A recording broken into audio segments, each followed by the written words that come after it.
library. I am back. It's August, summer 2021. This is Pick Your College Major, and we have a couple of great topics we're going to bring to you. And the first one is computer science. I'm your host, Matpreneur. Welcome back to Elmont Career Series. I've missed you, and let's have some fun. So first up in our college series, computer science, we have a young lady who just graduated high school this past spring. Congratulations for that. Her name is Rye Ricketts, and she's going to talk to us about why she picked computer science as a major. Rye Ricketts, thank you for joining us. Tell us a little bit about yourself, and why did you pick computer science?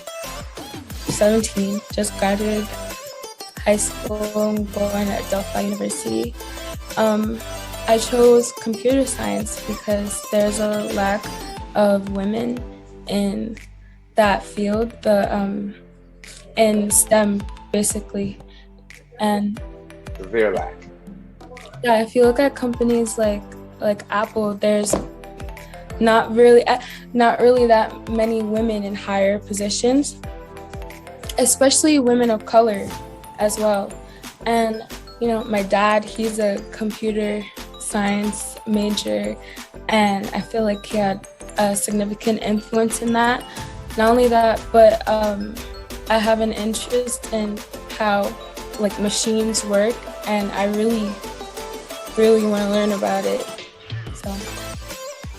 So you know what? I want to backtrack. So you finished high school. Are you going to college? Yeah, What college are you going to? at Delphi University. Woo-hoo. Shout out, congratulations for that. So you're going to Delphi University. You just said your dad, he has a college degree in computer science. Yes, well, that's one of his degrees. Yeah, I know your dad is. I forgot. That's Yeah. funny. So, how old were you? Not how old you were, but like what age range were you? Were you in elementary school, middle school, high school? Did you just pick a college major? When did you pick a college major? When did you know you was going to pick computer science? Well, I just picked it maybe at the beginning of the year. Before, I wasn't too sure. But at the latter end of my high school career, I kind of realized that I wanted to be in STEM more than liberal arts or like other arts. Yeah, that's it. That's dope. So, I wanted to know, like, what made you pick computer science? Like, did you play with? First of all, let's tell the team, just in case they don't know, what is computer science? What does that mean? It's basically like the study of how machines work and computers work, and there's different branches of computer science. There's software development and information technology and that sort of thing. So, yes, computer science, it has so many different ways you can go with it. Mhm. Our nonprofit, Galore Tech, we like to do coding, computer programming. Mhm. Are you going to be doing any coding when you enter the program? Yeah, of course. I mean, like, I think it's a requirement. All right. Do you know how to code any languages right now? I'm not fluent in any coding languages as of right now. We got you. Join Galore Tech. We're going to help you code. That's what we do. Okay. So, I know you said your dad was an influence. Anything else that was an influence to make you pick computer science? Is it, the pay? Because we know the pay can be good. Yeah. Mhm. It's basically there was a lot of factors that went into it. The pay was one of them because it can pay a lot if you choose the right, a path for that. But also it's really flexible. Like you can do a lot with a computer science degree, and you can like choose a structured work schedule, or you can freelance, or you can do something like how you're doing a nonprofit organization. There's many different things that you can do with the. Like how you threw me in there. Thank you. Yeah. So I want to know about when you made your decision. Did you make your decision by yourself? Was it with your family? Was it with everybody? I made it by myself. It was a personal decision because I had different um options I was going between, and no, it's my first year in college, so this is what I do want for now, but I'm not gonna limit myself to it, you know. Okay. So it was my own personal choice because I do have other things I would like to experience as well. Okay. I like that. I like that. So did you get guidance from your high school or anywhere else, any other outside organizations as far as how to pick your college major? Actually, no. During the time I was picking, I I was told by my college advisor, my advisor in high school, that you don't really have to know what you want to do until maybe your third year of college. Then you have to choose a direct path, but that's not always true because you still have to get the requisites for the classes and the majors and everything. So I did it by myself. And also during that time it was COVID. So there was not, I had to rely on myself and the internet to choose what I want to do in my life, not really on anybody else's opinions. That was the next thing I was gonna ask you. How did you choose? Like, did you research different, college majors? And also, how did you end up picking Adelphi as your school?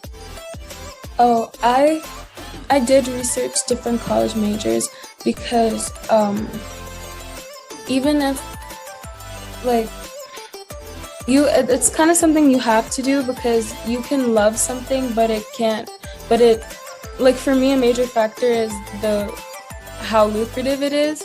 So yeah, Unless you're like super famous, right? yeah, unless you like are a prodigy or something, but I'm not prodigious. So so I had to search up different majors that I was interested in, and I was going back and forth. Who did computer science beat? Computers. Well, the only reason why, that's not the only reason, but it was that and astrophysics and stuff. But my Wow. school, yeah, my school doesn't offer that major, so computer science is still a good thing that I wanted to do, so a viable choice. But that was the other one. So I'm gonna go in with the computer science major and a business management minor. I really, really, really, really, really have a feeling like you're gonna switch to an astrophysicist one day, or even just add it to your computer science degree, because that is a dope degree to get, astrophysicist. Wow. Why did you pick Adelphi? It was one of multiple options, because I got started on the process late, and I want to advise people, don't start late. Like, get on it early. It doesn't matter if you're a ninth grader or if you're a junior, just get started on it early, get a jump on it, research different colleges, research different majors, and be prepared for that. Because my thing is I was scared of going, I was scared of going into college, so I kind of avoided it until November. And November is when you're supposed to be like submitting in the colleges that you want to go to. So there were only maybe 9 colleges I put on my application, and I got accepted into 7, I believe. So it was colleges I was choosing from, and I had to choose, and I narrowed it down to 3. It was American University, Penn State, and Adelphi. And That's some Penn State friends that want to talk to you. I didn't choose Penn State because out of state tuition is crazy. It's insane. Okay. I'm not rich. And that was actually the place that offered the astrophysics major. So Okay. I couldn't choose it because it was far and it was crazy expensive. And Guess what? what? Our next, one of our scheduled guests speaking in the computer science for Elmont Library is a professor at Penn State. Seriously? Oh man. So I'm gonna have to link you up and tell them we need a way to get you over there for that astrophysics program. Right? I'll probably do it later in life. That is dope. So, wow, that's amazing. So, how do you plan to make an impact with your computer science degree? An impact in life or an impact in college? It's impact. Are you going to be a great computer scientist? Are you going to maybe start a nonprofit? Because there's a couple of, I'm a nonprofit for tech education. There's Girls Who Code. Their focus is on girls or those who identify as girls. There's Black Girls Code. There's All-Star Code. There's a bunch of nonprofits dedicated to computer programming and other STEAM-related disciplines. Mm-hmm. So, what do you like? Do you want to be at Google? Do you want to start a company? Like, what's going to happen? Well, I mean, I don't know about those major goals because I'm just a kid. But one goal I do have is to I want to strive to be one of the top people in my field, so I can set an example for kids or younger people who look like me and who are women or who identify as women, and I want to set an example for them to let them know that you can make it in majors like these, and there can be Black people or people of color in STEM. Amen. I will be there for all of that. I will help you if you need my help. You can always join us now and make an impact with your major without even starting yet. So I know you said you gave us a little tip, but in our final word, what can you tell our Elmont teens about picking a college major?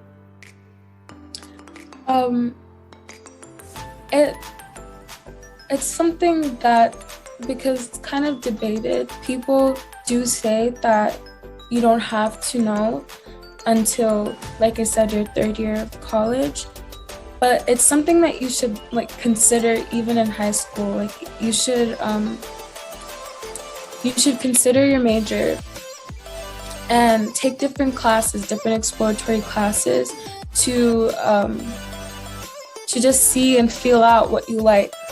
Maybe one piece of advice I do recommend is taking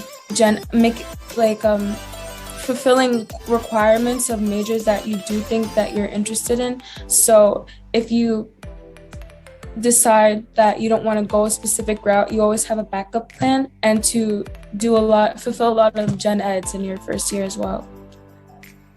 I like that. Thank you so much for that.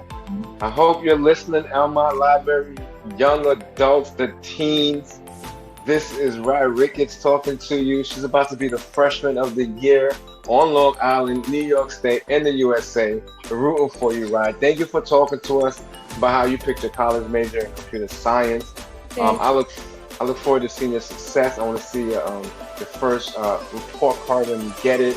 I want to be your biggest fan. Galore Tech is here for you, as well as any other teams that are interested in STEAM and tech education. That's our big thing. We need more people that look like you, that talk like you in the field. And like you said, it's very lucrative. It can be lucrative and imagine if you have the right support system in place, whether that's for an internship, whether that's to get an interview at one of the top companies or a high-paying company, right? It's good to have your tribe around you, and I hope that if you need us, we can help you, and hopefully if we need you, you can help us, because you're a very smart young lady. Yeah, of course. And so give it up for Rye Ricketts. Thank you so much for joining us. We look forward to seeing your success, and hopefully you can join us for some other endeavors. Okay, thank you so much. Okay. Goodbye, everybody. Have a great one. Elmont Libraries. See you next time. Bye. Okay, leave. I'm back with our second guest for our Pick Your College Major series. Our topic, of course, is computer science. And right now, I have a great person for you. Her name is Latifa Lewis. She's a graduate of Pace University and Brooklyn College. She has a bachelor's and her master's. Right now, she currently works for the city of New York. And you're an adjunct faculty professor? Yes, I am an adjunct back at my old alma mater, Pace. Awesome. We want to welcome you to Elmont Library's Pick Your College Major. I've been doing a lot of work with Elmont Library for their team program, and this is the latest installment. So we're excited to talk to you and pick your brain and find out, how did you pick your college major? So welcome to Elmont Library's College Series. Thank you for having me. You're welcome. So Latifa, you graduated from Pace University with your degree, your bachelor's degree in computer science, correct? Yes, I actually did dual degrees. I have a bachelor's in computer science and I also have a bachelor's in modern languages and culture. But that actually plays into my story as to how I got into computer science. Well, go ahead, tell us, how did you pick computer science? Like, were you in elementary school, high school, middle school? Were you a full-grown adult? Like, how did you pick it? When did you pick it? I always liked technology, computers, getting to learn new skills. And I had first taken a computer course when I was about 12. But then I went more along the natural sciences, math kind of area. And when I was going to do undergrad, I actually did an associate. I'm originally from Grenada, so I did an associate in natural sciences and Spanish. So I did math, physics, chemistry, and then I also did Spanish. When I was looking for to complete my bachelor's, I was looking for computer engineering because I liked the technology part and I wanted to mix it. I was really interested in that part of tech. But I wanted to continue along my language path, and most of the programs that I signed up for. So I was initially enrolled at Polytechnic University at the time. Now it's NYU Poly. Yes. To do computer engineering. But they would only allow me to do a language as a minor. I didn't want to do a minor. The world is our oyster, I feel, as a teenager. Why do I have to choose? And Pace gave me that opportunity with the one caveat that I could not do the computer engineering. The only engineering program they actually did was in chemical engineering, which was another interest of mine, together with another university upstate. But they allowed me to do computer science and do dual degrees with the languages. So in some ways, it was a bit of an accident. It was a bit of trial and error. I never got back my $300 that I paid to NYU, but it was a decision that I made that I can't say that I've regretted. That's awesome. Now, you said something that I want to break down for the team. Major, minor. What does that mean when you say you don't want to do a minor? What's a major? So when you get into most college programs, okay, most colleges have some kind of a track for their programs based on their accreditation, whether it's a liberal arts track. I think Pace is still considered, for example, a liberal arts college. Some of them have science tracks, etc. And your major is normally kind of reflective of, okay, what do you want to specialize in when you get out of here? Okay, you're going to take a core of your classes. You're going to take some other electives that meet whatever the requirements of your degree are, but that's your major. If your degree is 120 or 128 credits, at least maybe 60 or more of those credits will be in your major. So you're going to be taking courses in your major preferably starting from your first year, and if you're in a 4-year college, 3-year college, whatever it is, every single year. In some cases, if you're coming from a completely different background, you did not do any of those courses in high school also, you may have to take more electives and whatnot. It's always a good idea from the get-go to speak to a counselor, is someone who can help you with your scheduling. Most colleges have assigned ones. The tendency now is for a lot of programs to have dedicated ones that help the kids along that track.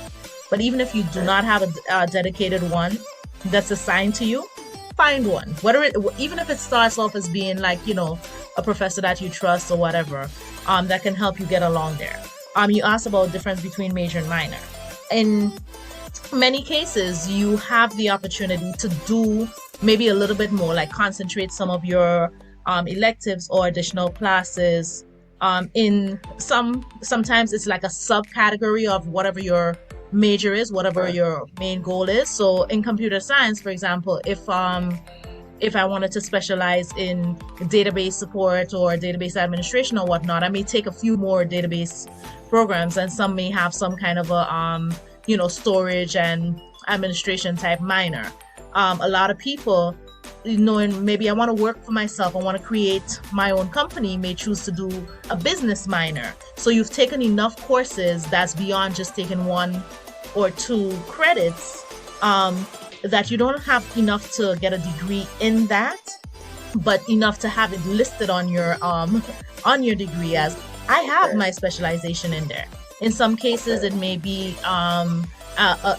considered a concentration, and what the difference with that is sometimes based on your program.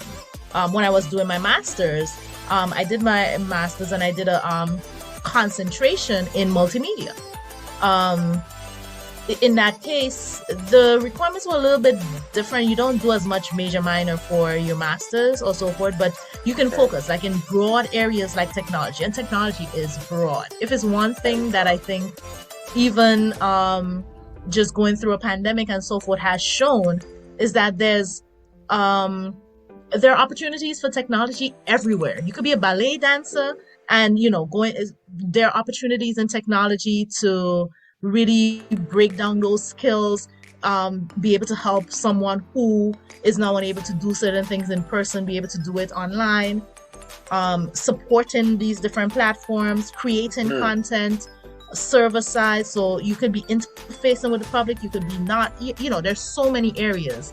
And a lot of these areas, if you know the general thing that you want to do, but you're not sure where your little niche is, your niche could become your concentration. It could become your minor. It could become whatever it is you feel will support you. Or in the case, as happens to a lot of students, your parents want you to go to college, you want to go to college, and you're not sure what you want to do in college. What to do. Okay, you like tech, so maybe you get into tech, or even if you went into something else, maybe you went in as like, oh, I really like art, I'm going to be an artist. And then you realize, you know what, this fine arts and all that mess with the multimedia, with the different mediums is not for me. But I realized that I like doing my art on the computer. You know what? I want to do technology. I'm going to become a computer science major. Does that mean all your art classes goes out the window? No. How about a minor or concentration in graphic design or something along that line? And those courses that you already took comes in right there. So look, it's easy to feel trapped into a path once you've started. But there's lots of opportunities. You build your program. These colleges are a lot more flexible these days. Programs are a lot more flexible because they need you. They realized during the pandemic when everyone was, going back to their home places, and all of a sudden, some of these dormitory-based colleges that weren't getting the students, they were willing to sometimes bend over backwards to find ways to attract students, to keep students. So all of a sudden, you find sometimes combinations that they're like, we don't have that program. We don't have anybody to teach it. No, that's too much work. All of a sudden it's like, oh, that's what you want to do? Well, let's figure out how we can do it. Use that to your advantage. Yeah. Okay? you realize the track that I started on, I started it because my friend wants to do it, but that's not what I really want to do. Okay, don't. It's not lost work. To me, once you are in a program, learning is never lost. True. Develop your True. transferable skills. Bring it into where you really want to go with. Facts. I love it. I want to backtrack a second. So you have your bachelor's in computer science and your master's. So actually, So to clarify, my bachelor's is actually and it comes with all those changes that I made, is actually in information systems with a computer science minor. I have a bachelor of science in that, and a bachelor of arts in modern languages and culture. So it's I have a dual degree. I have a BA and a BS. And that BS does stand for Bachelor of Science. Okay, that's dope. And your master's? My master's is in computer science with a multimedia concentration. Got it. Wow. And then I think I mentioned that I am ABD. So ABD is Albert dissertation on my doctorate. My doctorate is in computing for education technology professionals. So it is still it was kind of a marriage between education and technology. And it was interesting because I had a mix of classmates. Some of them came from a fully education background. Others came from a fully technical background, but were doing support in colleges, were doing support in schools, were superintendents in schools, were assistant principals who were trying to make sure that they had the right technology background and programs. So there's so many ways, there's so many entry points into technology. Some of the people, especially coming from the teaching part, had never been in technology. From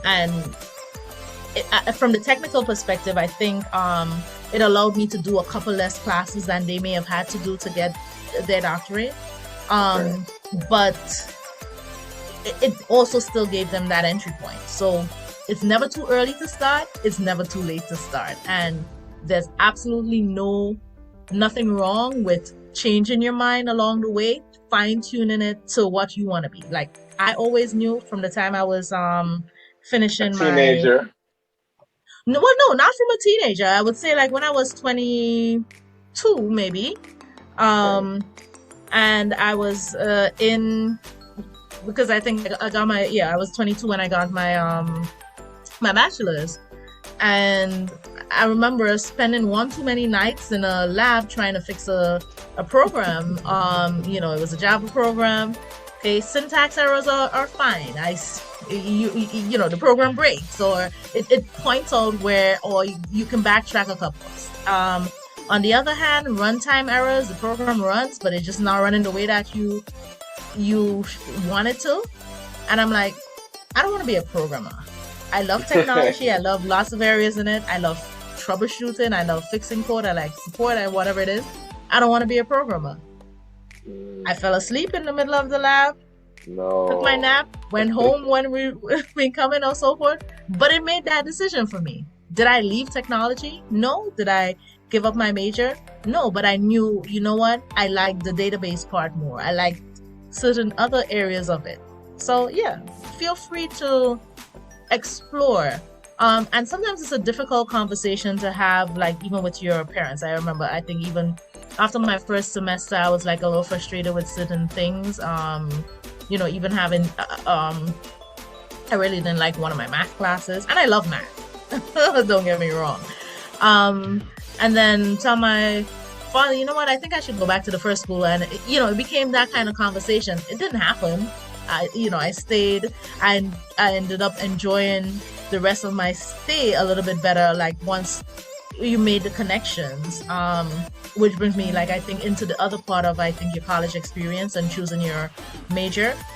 If you are part of certain high school clubs or things of that sort, many of them have alumni who have gone on to college that are sometimes willing to mentor, or to, even if they're not willing to do like a formal mentorship, to give some guidance.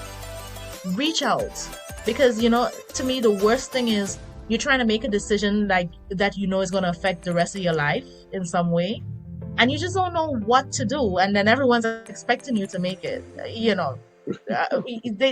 It's kind of, we put teenagers in this kind of push and pull where we treat them as kids when we want to, and then other times we Right. expect them to have everything figured out. Make up your mind, basically. So when it Right. comes to That's doing your true. majors, you want to make sure that even if you don't know what you're doing, you have an idea of some of the people who you can reach to, bounce off ideas, express frustrations, and just help you get back on track. That is hot. Thank you for that. I had asked the question of everyone. What was your support system like when you picked your major? Was it just you? Was it your parents? Was it your tribe, family, friends in school? And you had said it was your tribe. Um, Yeah, I would say it was my tribe. I mean, my parents were not very technical. My dad was into accounting, and then he did a complete flip. He was a bus. He migrated here, and he became a bus driver. He literally retired a couple months ago. So oh, he that's was into dope. music. He was into a lot of those things. My mother actually was also working more on the administrative and uh, secretarial part. So the tech for them was, they're like, I don't, whatever it is. They were asking me usually about the tech.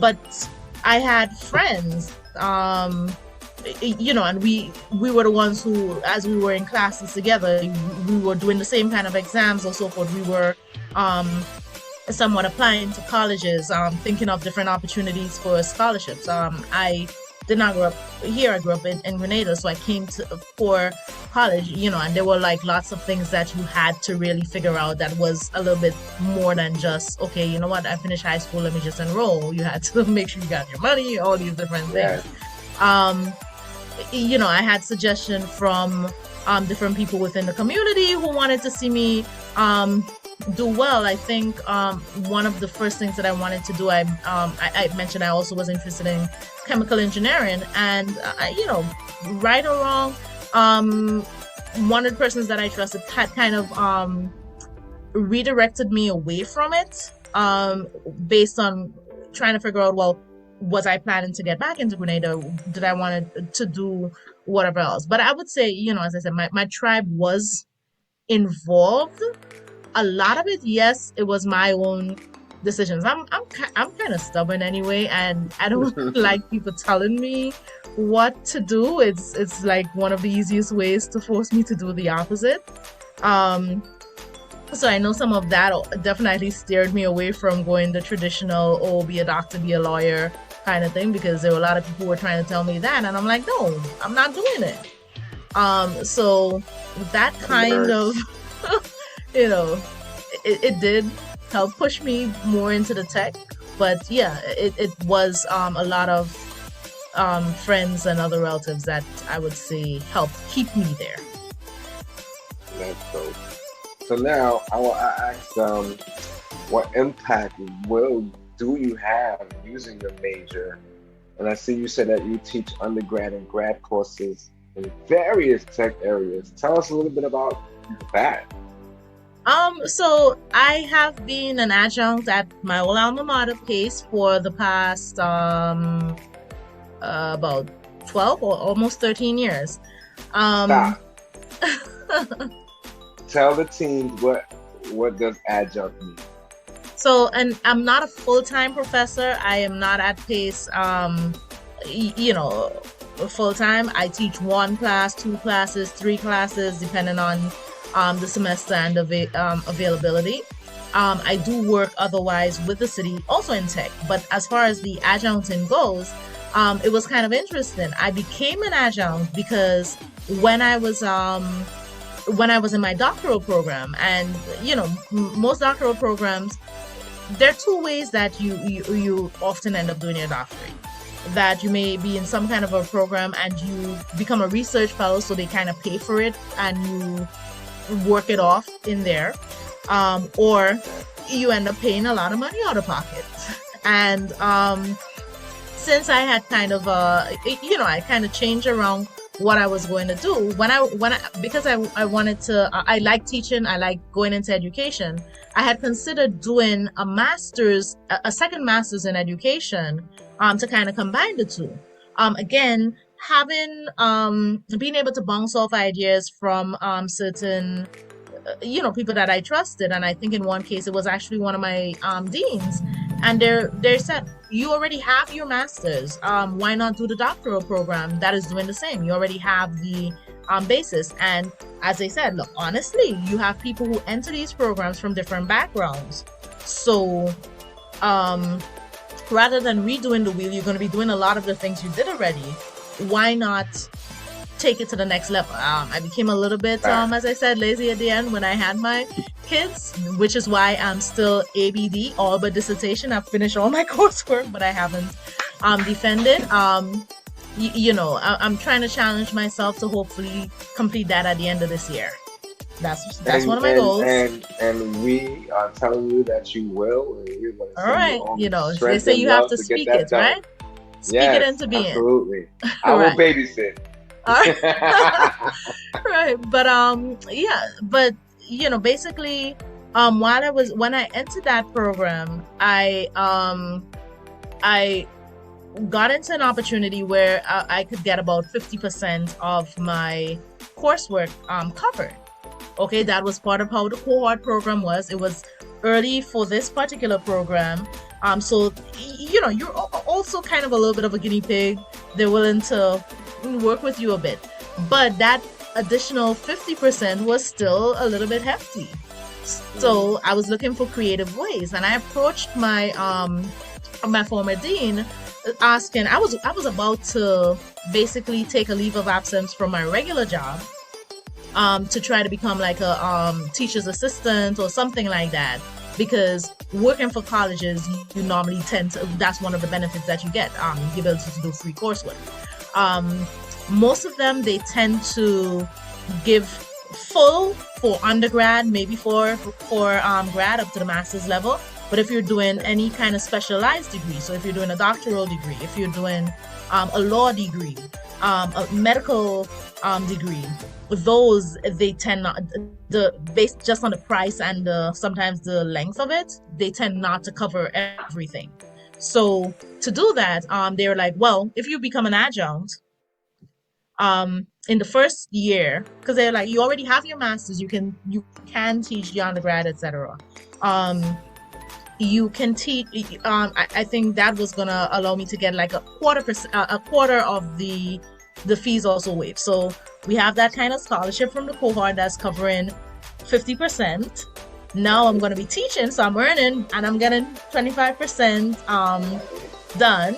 So now I'm only responsible for 25%. So it's like, yeah, I just didn't find the other 25% yet. And then and then as time goes on, after 5 years, after whatever years, the amount that it may cover tends to go up. Okay. But I like it. So I like it. It then became easier to stay in front of the classroom sometimes, and being the one, to be the one giving the homework than being the one having to do the homework. So that's how my journey started. And I started first mainly teaching introductory undergrad classes. So we have what we call CIS 101, Computer Information Systems 101, and that's a very overview type course. So you learn about technology in general. Some kids come out of high school having taken a little bit of some time of tech course, and others have not. So they'll learn about office applications. So we tend to use Excel, so they learn to navigate it to a basic sense. We tend to have security throughout the course. So you learn about cybersecurity, you learn about basic with that, you learn about some computer basics with hardware, software, just those kind of elements. We tend to introduce a programming language.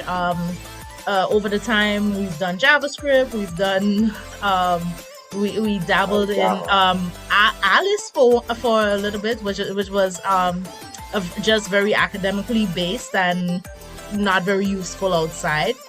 So then it went back to JavaScript, and most recently for that course, our curriculum tends to do Python. So, outside of this course, if you are a tech student, because all the students have to take that, whether you're a dance major or whatnot, and Some of my most interesting classes have been when I've had classes that were fully performing arts students or so forth, and then sometimes they would have to be rushing out from class to go perform, or and they've invited me to their showcases or so forth. I've had some that we've partnered with other. We started having these what we call learning community ones. So we'll partner a technology class with a English class, or with a business class, or with a law class, or whatever it is. And then the two teachers kind of work the curriculum together, and it helps the students also kind of cover one or two things Like at the that. same time. Since then, as time go on, I wanted to do like a couple other things. So I started doing sometimes a web design class. So we'll I the last couple of semesters I've been doing a course web design for nonprofit. So it's a very basic introductory class. And what we do is we teach basic web design skills, starting from learning about the whole web development life cycle. Okay, technology loves those life cycles, whether you're talking about the software development one, whatever it is. But it all starts from the same part, planning, designing, building, troubleshooting, and showing that whole cyclical view of it.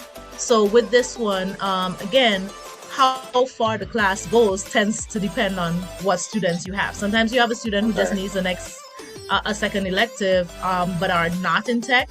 But more often I've seen the tendency be to like that you have students who are technology majors who will also use it sometimes for their minors, for their whatever else.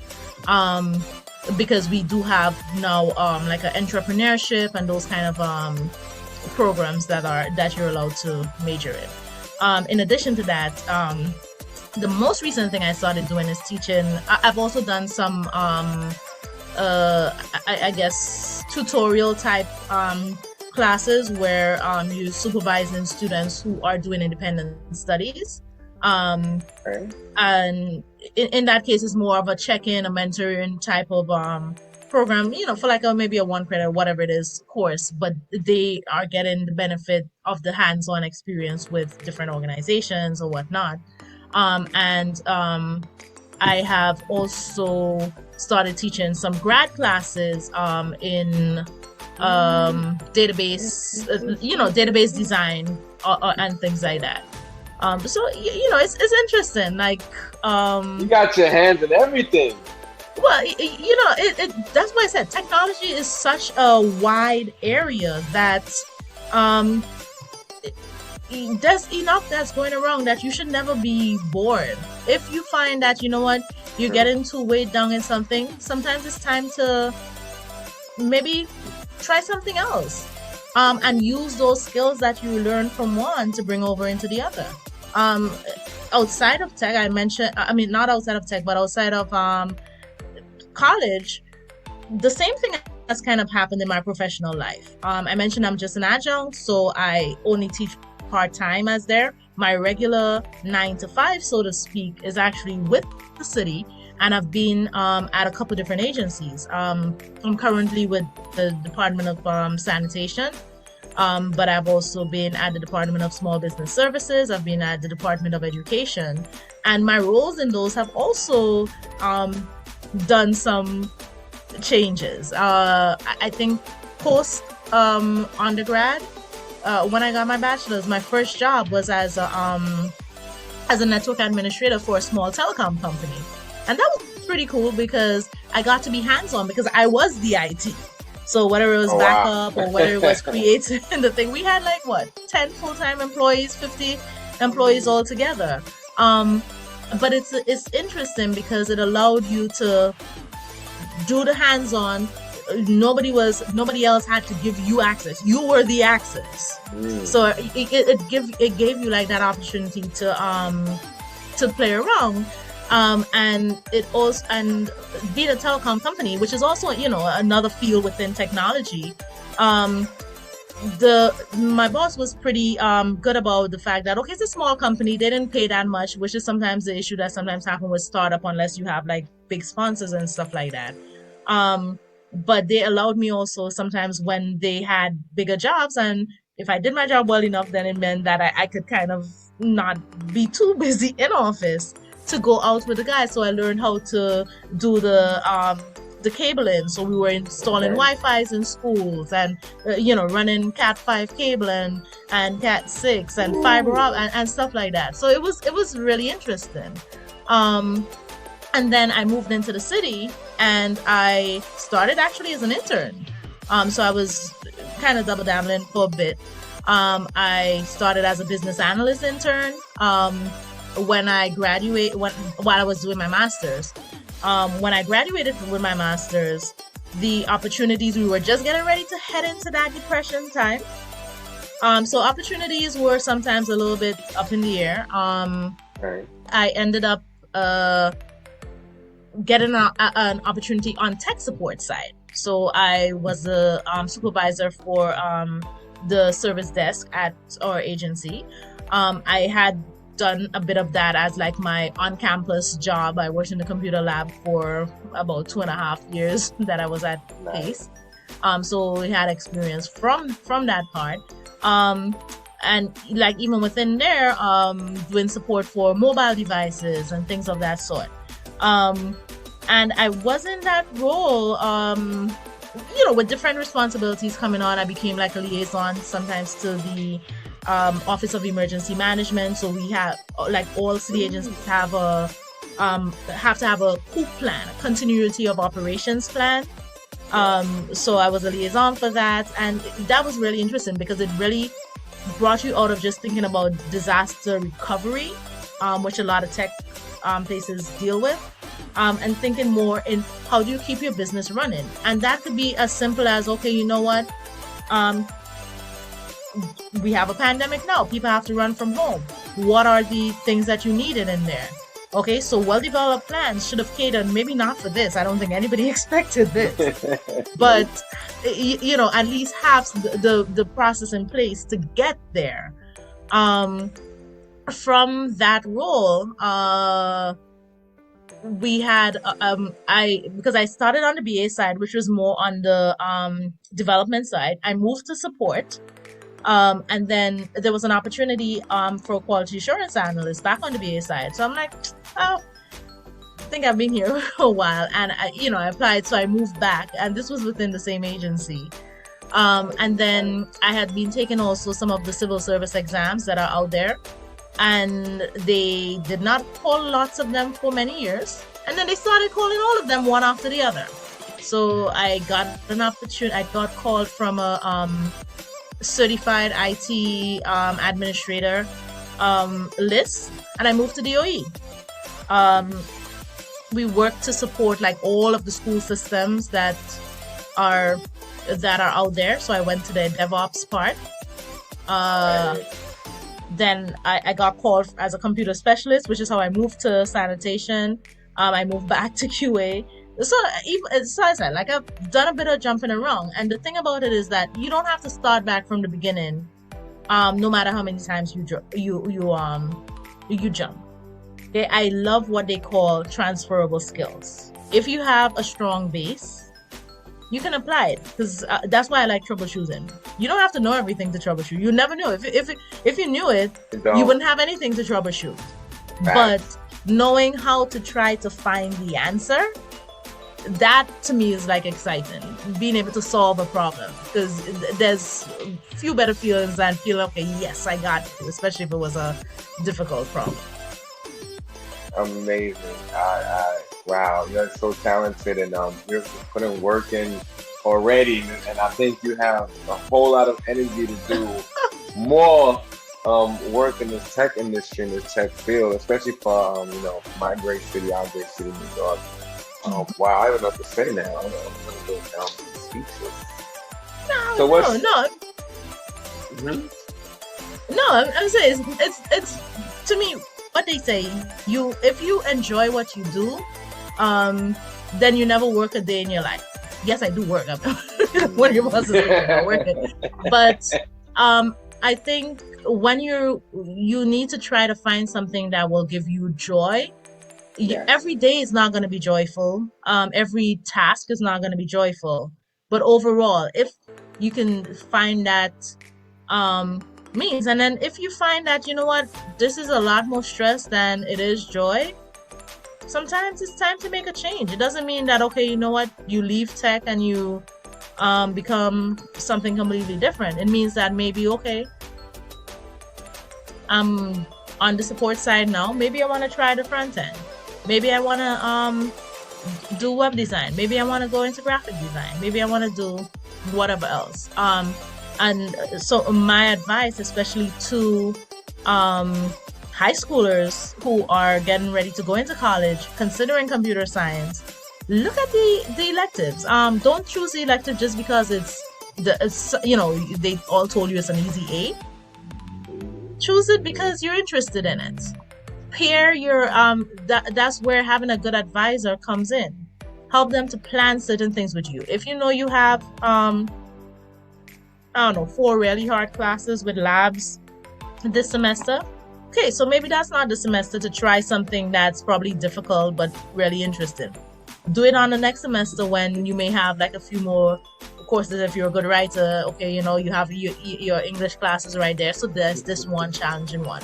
A lot of it comes just with finding your balance. But yeah, use that opportunity. Like, I wish I was back in college. There's so many clubs, so many things that allow you to try stuff without being fully invested, and then you get that sense of what you're good at, what you may not be that good at, and how to work with it. And it's okay. Everybody does. Like, I can't run to save my life. I know that.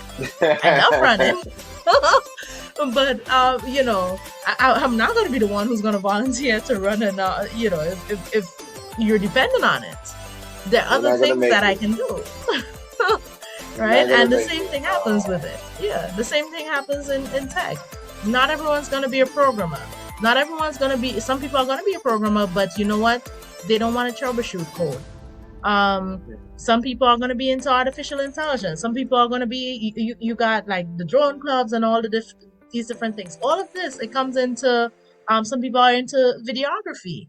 Okay. Right now, that's a hot area because everything is being portrayed remotely, and a lot of it is sometimes a little more than just getting on Zoom and saying hello, can you hear me?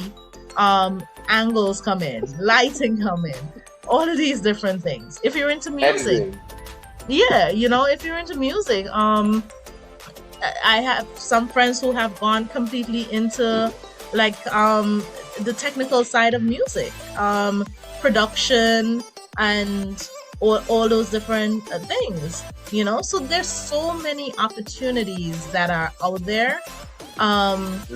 Sometimes you don't know what you're looking for, and that's why I say put yourself out there.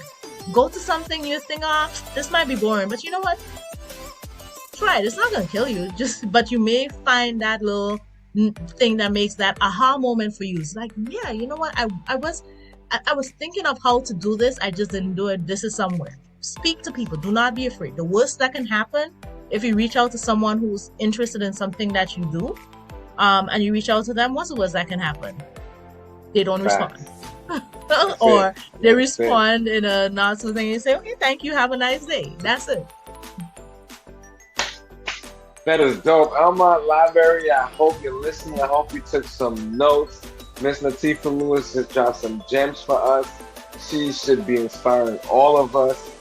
She told us about her journey from picking a major to getting her bachelor's, to getting her master's, and to actually doing work that helps move a city along, the greatest city in the world, by the way. So we appreciate you for that, making sure your contribution contributes to the greatness of our city. And we want to thank you for joining us for the Elmont Library Career Series, Pick Your College Major. And we definitely hope to talk to you soon. You know, our nonprofit Galore Tech, we're going to be calling you to talk about some collaborations. Sure. And one last thing, I can't forget, as a female in tech, because we get, you know, we get the short stick of things a lot of times. You know, even having done different things, haven't had the experience. I have had the opportunity, the experiences walking into the room, and even having like my interns or whoever else being approached and expected as my boss. Okay, don't let it deter you. If you are a female, if you're a woman and you want to get into into tech, don't let it deter you. It doesn't matter if you're the only girl in the room. You be that girl and you kick butt in there. I'm glad you say that because we collaborate. We're a partner with Girls Who Code, and we actually help Elmont Library with their program. We facilitate it for them. We're big on getting girls involved in our coding classes and anything that we're doing really to make sure that we can push little girl, teenage girl, a woman forward in this industry because it is a well-paying industry. And the numbers below 5% of Black women in this industry, when you're talking about Hispanic women and just women overall, it's not really an equal playing field just yet. But with people like you, we're going to get there. Thank you so much, Latifa. Thank you, Matt. Thanks for having me. We'll talk to you soon. Elmont Library College Series, Pick Your College Major.